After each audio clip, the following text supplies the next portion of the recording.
how do you take all of that and turn it into marketing insights? How do you bring it all together and say, okay, we're now going to digest it and understand our brand a little bit more, adjust our messaging, get closer, to the audience, and maybe even for salespeople, how do you create objection decks out of that? Yeah, 100%. So essentially, once we have that data, we prioritize what we need to prioritize.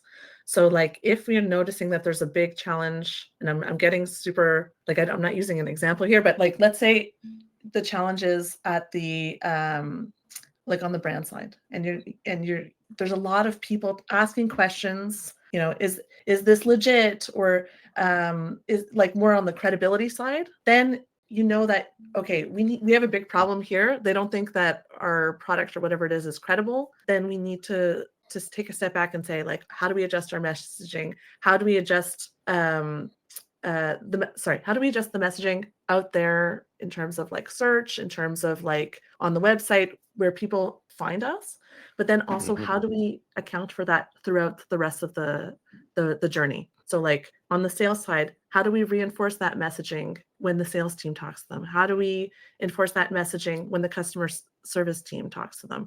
It's making sure that once you identify that problem, that you have it, that there's like a continuous flow throughout their experience. Does that make sense?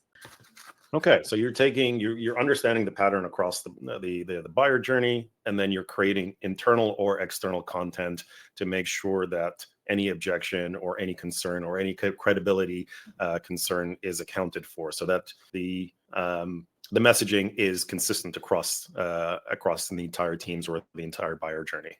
Yeah, exactly. But if the challenge is let's say something that's specifically within your product, then you have a different challenge.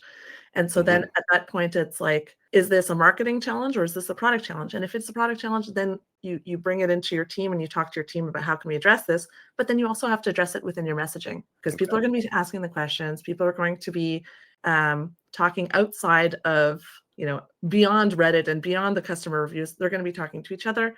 So it's important that you make it as easy as possible for people to understand what you're doing and why it's good for them and how it's going to solve their problems. And if there's something that's blocking them, how it's being addressed.